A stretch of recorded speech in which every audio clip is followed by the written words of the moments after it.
नियाज़ी साहब, पहले क्लैरिटी दे दीजिए कि अभी तक जो पार्टी की तरफ से इस्तीफे देने की पॉलिसी है ये हतमी है और क्या ये तब्दील भी हो सकती है, क्योंकि आपकी अपनी ही पार्टी की क़यादत के मुताबिक 25 लोगों ने भी वो नहीं दिए क्योंकि वो कुछ मुल्क से बाहर थे, कुछ वापस आएंगे तो ये इस्तीफे देंगे। अभी कहाँ है आप? देखिए, पॉलिसी जहाँ तक बात है वो तो हतमी है। इमरान खान साहब का हुक्म है जो बुनियादी तौर पे उन्होंने अपनी सजेशन भेजी थी पॉलिटिकल कमेटी को। पॉलिटिकल कमेटी ने उस व्यू को एंडोर्स किया और उसी को फॉलो करते हुए मेजॉरिटी ने इस्तीफे दे दी। जो कोई शॉर्टफॉल 5-7 की होगी वो लोग हैं जो मुल्क से बाहर बैठे हैं। 25 कह रहे हैं। नहीं, 25 इतना बड़ा नंबर हो नहीं सकता। देखें, बुनियादी तौर पे अगर 25 भी हो, देखें इस्तीफों वाली बात तो हम कह रहे हैं ना कि हमने दे दी, हमने इमरान खान की कॉल पे, मगर बुनियादी तौर पे स्टैंडिंग कमेटी में नॉमिनेशंस होती हैं, ये कोई अपॉइंटमेंट नहीं है।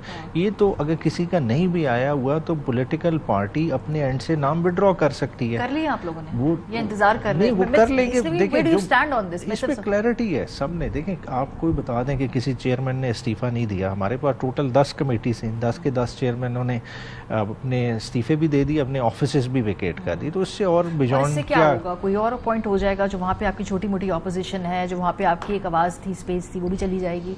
कैसे ये देखिए, आवाज़ होना भी ज़रूरी है मगर आवाज़ को इफेक्टिव भी होना चाहिए। देखिए, मैं कोई स्टैंडिंग कमेटी के रोल को डिनाई नहीं कर रहा। बिल्कुल स्टैंडिंग कमेटीज़ का एक बड़ा पावरफुल फंक्शन होता है, ये वॉच डॉग होती है। देखिए, पार्लियामान में तो बहुत कम लोगों को बोलने का मौका मिलता है। स्टैंडिंग कमेटी एक ऐसा फोरम होता है जहाँ पे ब्यूरोक्रेट्स भी आ रहे होते हैं, गवर्नमेंट की पॉलिसी भी क्रिटिसाइज़ हो रही होती है, आप ओपनली चीज़ों को करते हैं। मगर प्रॉब्लम क्या हुआ कि जो हमारे हिस्से में भी कमेटीज़ आई वो हमें इफेक्टिवली रन ही नहीं करने दी गई। ह्यूमन राइट्स की कमेटी से ले कोई कमेटी उठा के ले लें जो हमारे पास हैं, क्या हमारे चेयरमैन उसका एजेंडा सेटल कर सकते थे? जहां हुकूमत को पसंद नहीं आता था उसकी मीटिंग नहीं कॉल होती। ह्यूमन राइट्स की टोटल 1.5 साल में 2 मीटिंग्स कन्वीन हुई हैं। तो खुद देखें मामलात किधर चलेंगे। तो आप मैदान खाली छोड़कर चले जाएंगे कि वो फिर ठीक है बाद में अपॉइंटमेंट करें, आपस में मिलकर खेलें? आप नहीं, देखें, पॉलिटिकल स्पेस छोड़ने ना छोड़ने की एक बड़ी साइंस है पीछे ना। बिल्कुल आप ठीक कह रही हैं। बात है कि पॉलिटिशियन खेलता भी मैदान में है, जो सियासतदान है मैदान से बाहर तो कुछ भी नहीं है। मगर देखें, इस वक्त हालात कुछ और तरह के हैं। देखें, 8 फरवरी ऑनवर्ड जो तहरीक इंसाफ के साथ हुआ है वो उसको तो कोई नहीं डिनाई कर सकता ना। मतलब सिंबल से लेके इलेक्शन छीनने से लेके रिजर्व सीट छीनने से लेके तो कहीं तो this process has to stop. 18 MNAs 1.5 साल में आपने घर चलते कर दिए। Leader of the opposition senate से लेके नेशनल असेंबली, पंजाब असेंबली, मतलब कोई असेंबली नहीं छोड़ी।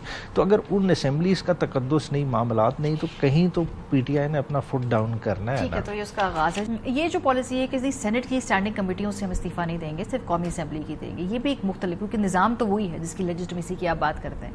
सेनेट के इलेक्शन के अंदर हम देखते हैं कि मुख्तलिफ तरीक़ेकार है, आप हुकूमत के साथ कोलैबोरेट करते हैं। अभी किया आपने कुछ नशिस्तों के ऊपर, कौमी असेंबली के अंदर आप लोगों की एक रिलेशनशिप है। ये भी बड़ा एक अनोखा हम देख रहे हैं कि इस मौजूदा पार्लिमानी साल के अंदर हो रहा है। देखिए, ये जो इस्तीफे दिए ना आपका, जिस तरह से कि सेनेट से क्यों नहीं दिया, देखिए ये आगाज़ है। देखिए, उसके बाद आप देखें बाई इलेक्शंस अभी रुके हुए हैं जी। कोई पंजाब में या KPK में बाई इलेक्शन नहीं हुए, चाहे सैलाब की वजह हो या जो हो, नहीं हुआ।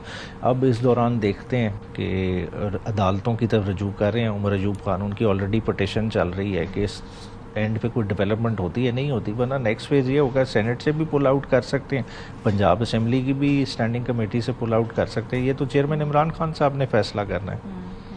लेकिन बाई इलेक्शन के ऊपर भी आपका जमात और खान साहब की और आपकी पॉलिटिकल कमेटी के दरमियान जरा एक मुख्तलिफ था।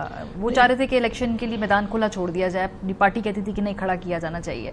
उस पर तय हो गया है फाइनली? उस पर क्लैरिटी। देखिए, इमरान खान साहब खड़े हुए हैं अपने इन लोगों के साथ, और क्यों खड़े हुए हैं? देखें, 2018 वाली 2008 फरवरी वाली भी तो धांधली हुई, मगर उस वक्त एक डिफरेंट चांस था, सिस्टम को एक चांस दिया गया। मगर अब तो देखें, हद से जब चीज़ें गुजर गई, देखें लोगों को ज़बरदस्ती डिस्क्वालीफाई किया गया, जिनके बारे में इमरान खान का फर्म व्यू है कि ये लोग जो बोलते हैं उन लोगों को पीनलाइज किया गया। अगर जो लोग बोलते हैं जिनको पीनलाइज किया, आज उनको इमरान खान अबेंडन कर दें और कहें कि जी हम लड़ते हैं, उनकी जगह पे कोई और लड़ ले, क्या जस्टिस उनकी ज़ात की हद तक सर्व होगा? इमरान खान साहब तो लोगों के साथ खड़े हैं, क्या पार्टी के लोग भी इमरान खान साहब के साथ खड़े हैं? फॉर एग्जाम्पल गंडापुर साहब जो है मुलाकात करने के लिए जाते ही नहीं है, खान साहब बुला बुला के थक गए हैं उनको। तो आपकी पार्टी भी खड़ी है खान साहब के साथ कि नहीं? देखिए, गंडापुर साहब ने पूरी एफर्ट की है, चौथी दफ़ा देखें सुप्रीम कोर्ट अप्रोच कर रहे हैं, पिटिशन भी फाइल की है। ये भी तरीका है ना, पिटिशन फाइल कर दो सुप्रीम कोर्ट में, वहाँ से आगे से नहीं होगी, मतलब ये कि हम सबको, ये आप वकील हैं, आपको सारे तरीके आते हैं। 26 नवंबर के बाद आप खुद एक रिपोर्ट तैयार करा लें, कितने सियासतदानों को मिलने दिया गया आज के दिन तक। पॉलिटिकल डे हाई कोर्ट की जजमेंट में जब जुमेरात का तय है कि 6 सियासी रुफका मिल सकते हैं इमरान खान को, तो क्या अमर माने हैं, क्यों रोका जाता है, क्यों नहीं मिलने दिया जाता? वकला तो चले मिल रहे हैं, वो इस वजह से मिल रहे हैं कि ट्रायल चलता है, और ट्रायल में भी क्या कर रहे हैं, गैप्स कर देते हैं, जज साहब लंबी लंबी छुट्टियों पे चले जाते हैं, बगैर बताए एक दिन पहले बताया जाता है कि आज अदालत नहीं होगी, जब इमरान खान का ब्लैकआउट करना होता है तो वो भी चीज़ रुक जाती है। तो ये तो एक सिस्टमेटिक चल रही है। आप चाहते हैं कि ये लोग अपना दिल बड़ा करें, असेंबलियों में भी बैठे हैं, आपके निज़ाम आपके साथ मिला के चलाएं भी, लेकिन आप लोग इन्हें कंसेशंस नहीं देना चाहते? मेरे दिल बड़ा करने की बात नहीं, ये इनकी जिम्मेदारी है। आप इलेक्शन लड़ते हैं ना, आप कहते हैं हम कौमी असेंबली में आना चाहते हैं, हम हुकूमत को टू टास्क लेके जाना चाहते हैं, हम वहाँ पे आके बताना चाहते हैं कि इस हुकूमत की पॉलिसियों में ये खराबी है और ये होनी चाहिए थी।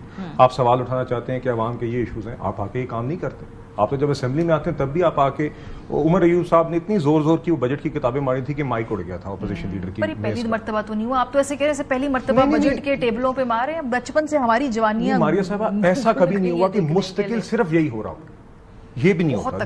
नहीं, but I don't justify it, मैं इसको एंडोर्स नहीं करती, मैं आपसे कह रहा हूं, एंडोर्स नहीं करती, गलत काम है, नहीं करना चाहिए, पर ये पहली मर्तबा नहीं, मगर हर दिन भी नहीं होता। मैं आपको 1.5 साल से मुस्तकिल ये बता रहा हूं, आओ शोर शराबा मचाओ, वॉकआउट कर जाओ और जाते जाते कोरम कर दो। क्वेश्चन आवर के दौरान जब कॉलिंग अटेंशन नोटिस लगे हुए हैं, जहां पे मेंबर्स ने सवाल उठाए हुए हैं, जो जिसमें पब्लिक इंटरेस्टेड है, जिसमें आप इंटरेस्टेड हैं, और वो फिर बस ये एक मुस्तकिल 1.5 साल से एक तमाशा चल रहा है वहां पे, और zero interest in actual governance. वो इश्यूज सारे या ट्रेजरी बेंचेस, जिस तरह मैंने आपसे कहा, या ऑपोजिशन में से भी JUI वो खड़े होकर कोई सवाल करती है। तो देखिए, ये आपकी जिम्मेदारी है, ये आप एहसान नहीं करेंगे। तो मैं इसलिए कहता हूं कि बेहतर है आप सिस्टम में रहें, मगर अगर आप बार बार जाने की बात करें फिर आप जाएं, फिर आप ना रख रहे हैं ये इलेक्शन और ना आए फिर स्टैंडिंग कमेटियों में। मैं जानता हूं, मैं आपको ऑनेस्टली बताता हूं, मैं आपको अब honest, standing committee on finance के अंदर इनके 2 यंग मेंबर्स हैं, वो ज्यादा खुल के बात करते थे जब उमर अयूब साहब नहीं मौजूद होते थे। उमर अयूब साहब आते हैं, वो स्टैंडिंग कमेटी को भी एक ये टॉक शो बना देते थे। जब वो नहीं मौजूद होते थे तो वो जो तैयारी कर करके आए होते थे, उसको वो सवाल भी पूछते थे, उसमें वो जवाब भी लेते थे। जब उमर अयूब साहब आ जाते थे तो वो बेचारे सहम जाते थे। कॉलीग्स हैं, पार्लियामेंट्री कॉलीग्स हैं, मगर देखिए, आप अपने ही मेंबर्स की राइट को अगर इस, क्योंकि सारी बात है खान साहब की अपनी रिहाई की, अपनी कुर्सी की, उसके लिए उनको बिल्कुल इस चीज से गर्ज नहीं है। आपको पता है कि जब वो पहले भी उनका कितना असेंबली में कभी कोई इंटरेस्ट रहा है, as a person he has had no interest in the assembly, इसलिए उनको इन चीजों से कोई गर्ज नहीं है।